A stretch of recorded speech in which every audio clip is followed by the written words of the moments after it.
Okay, so looking at the state of insecurity in the country, things are getting really worrisome. And like we are getting more divided than ever. We have the Afenifere group, we have the other group, what do they call them again? We have the Biafra, Ohaneze group, and Rewa. then so many group, Biafra group. People are just coming up to like protect their own people. Don't you think that we should look at ourselves as one, or what should we do to truly have one voice in the country? Well, I would say security is very important in every country, and the issue of security is not just getting worse in Nigeria. Security has always been a challenge for as far as we know, or as far as I'm aware of. I also just think that we as Nigerians should appreciate the effort that has been put in place Okay. to make the country as safe as it should be. There are really a lot of groups coming up at different times promoting a particular sect, but like I would say, this is not new. We've had even a civil war in the past. That's to tell you that It shouldn't be different times repeated. segregation had always Happened. been, and part of the things we do at Project One is promote peace. Let us appreciate the differences that we have, because that's really what makes Nigeria great. It's a country of over 200 million people, and it's our major resources, human capital. You can't buy it anywhere. And I would say to people when I go on a Nigerian campaign on the street, I'd say there is hardly anything you can't sell in Nigeria. Yeah. You just need to sit down and ask yourself, there are 220 million people in this country.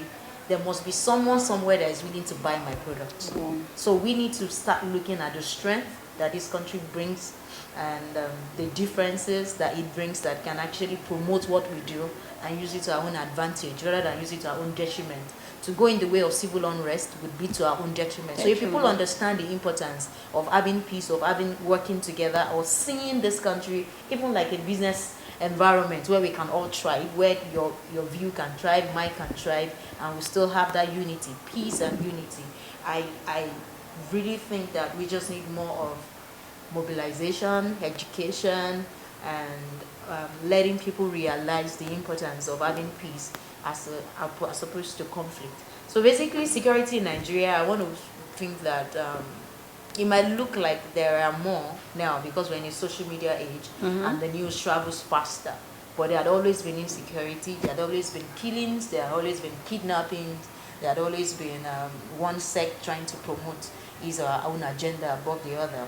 We just need to speak more of peace this time. We need to teach people more, and like what we do at Project One, we don't sit with just the people that are in quote already formed in their ways. We go as far as primary schools and start our what we call the politicians club, the leadership club, trying to teach people from that tender age to appreciate Nigeria for what it is. Wow. So if you're already proud of something, you don't want to destroy it. If you feel you're a part of something, if you feel Nigeria is yours, you don't want to destroy it, you don't want to break it. But when you don't identify with something, then you feel, oh, okay, maybe this is not mine, then I want mine.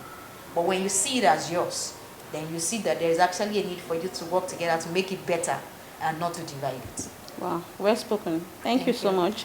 You've been educating the people on the importance of Nigerians being one.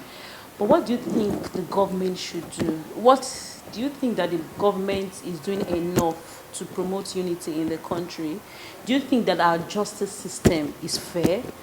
Because truly, no matter how we try to preach peace and certain things are not put in place, like the justice system is not, well adhered to, there is no equality, don't you think the fragment of peace will be broken? So what do you think the government should, what kind of policies should they put in place to ensure that Nigerians truly understand the unity we are preaching?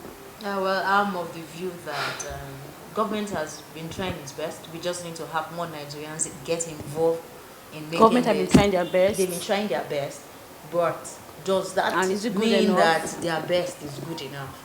I think this country has to keep evolving.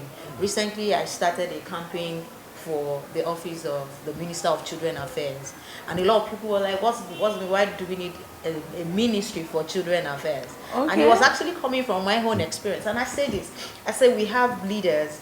Nigeria is still a third world country. It means we have room for improvement. Yeah. We can move to the first world, just like the story of Singapore. And this is how we can make Nigeria a country that is united, because you need to learn from others that have gone ahead. I had my second child in the United States of America, And it has actually influenced some of the things we're also doing to get today at Project One. And I was told, it was at the general hospital, and I was told that I should just come with a cloth my baby will be taken home.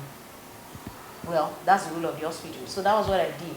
But then, you know, what killed me was when my baby was handed over to me after birth, it was wrapped in the American color. They actually have a receiving blanket that is with American color. Really? And I told myself, I said, how best do you welcome a child into a country? Because they're just already showing you're an American, you're welcome into this country. The child will grow up with that sense of identity. But here in Nigeria, nobody even knows if anybody is giving birth to. There's no record system, even for the children. There's no access to health. So when I was advocating for Ministry of Children Affairs, I said, these are the future leaders. For some of us, you can say today, I've not benefited anything from the government directly. Apart from the fact that I pay my taxes on a regular, I can't really point to the things that I would say these are direct benefit from government. So how do you want me to be loyal? How do you want me to have allegiance? So if you go as far back as go to the primary schools, go to even the wardroom, like my own experience, and let these children be welcome. So we started a baby package that we're sharing, going to the round to say, okay, welcome into Nigeria with a toy, so that even as the first toy, the child you're going to the hospital. Green, white, green. We're going to hospitals now to get this done. Just because this is something we need to replicate and to make it more interesting. 2 days ago, a Nigerian, a 39-year-old Nigerian, was appointed Minister of Children and Family Affairs in the United Kingdom. It further confirms that any society that is not thinking about the children is not concerned about the future.